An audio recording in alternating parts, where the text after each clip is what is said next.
Hey guys, so let's discuss new problem from greedy algorithm, which is called job sequencing problem. Okay, so here you have given few jobs, right?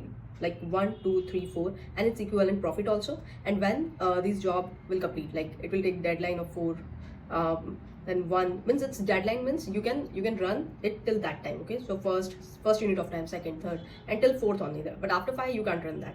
So that is the deadline. Okay, so how we will solve it? First we will sort the jobs according to their profits. Okay, so let me sort it.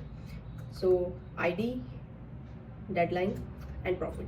Okay, so profit will be like 40, 40, 30, and 10. Okay, I want maximum profit first, so I will run that job first because this is greedy algorithm.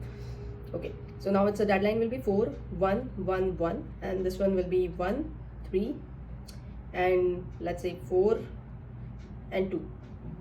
Okay, so now what you need to do, you need to find the maximum deadline first. So what is my maximum size of the deadline, maximum element in this deadline? 4, right? So I will create a you can say one slot, okay, of size deadline plus 1, max deadline plus 1. Okay, so let's say I have created one slot, 1, 2, 3, 4, 5. Okay, now so max deadline plus 1, so this one was 4, so I will create a 5 size array, 0, 1, 2, 3, 4, 5. So this is 5 actually. Okay, now the concept is first you run, see, you need to run that job at the end day. Okay, last day you need to run, because what is happen, let's say if you run this job first, okay, first day if you run this job id 1, okay, then what will be your profit? 40. Now next day, can you, so after, so first day this one will run, and it will take 4 days, right, to complete. Now this job can run on first day, this one also first day, this one also first day. Okay, so but you have run this one on the first day, right? So you cannot take these jobs. So what will be your profit? This one will be 40 only. But let's say if you run this job first, okay, this job first, 40, and then let's say second day you can run this one because the deadline is 4. Okay, so you will run this one, so in this case your profit will be 80. So we need to schedule such a way that our profit will be maximum.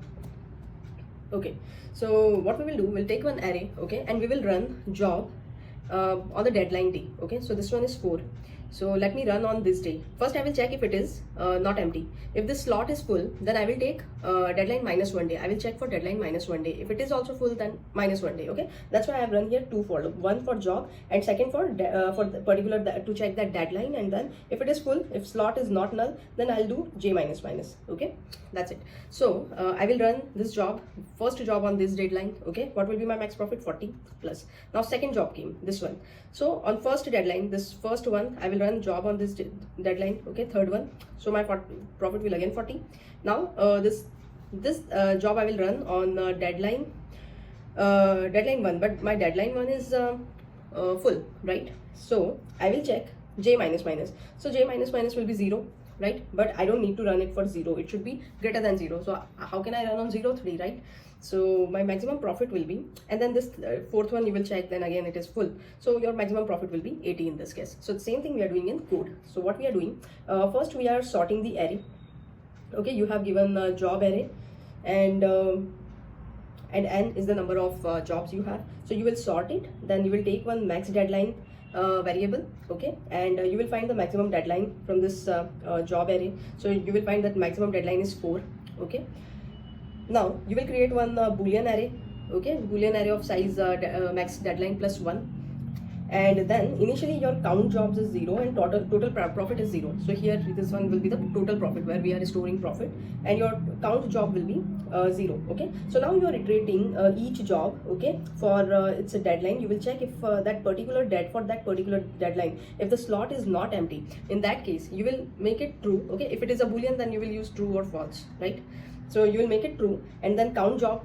So count job will, in this case we will have 2, correct? So count jobs plus plus, and total profit equal to job profit plus total profit, and then break. So that's it. This is what we are doing, and we are returning integer array, okay, which is having count jobs and total profit. That's it. Thank you.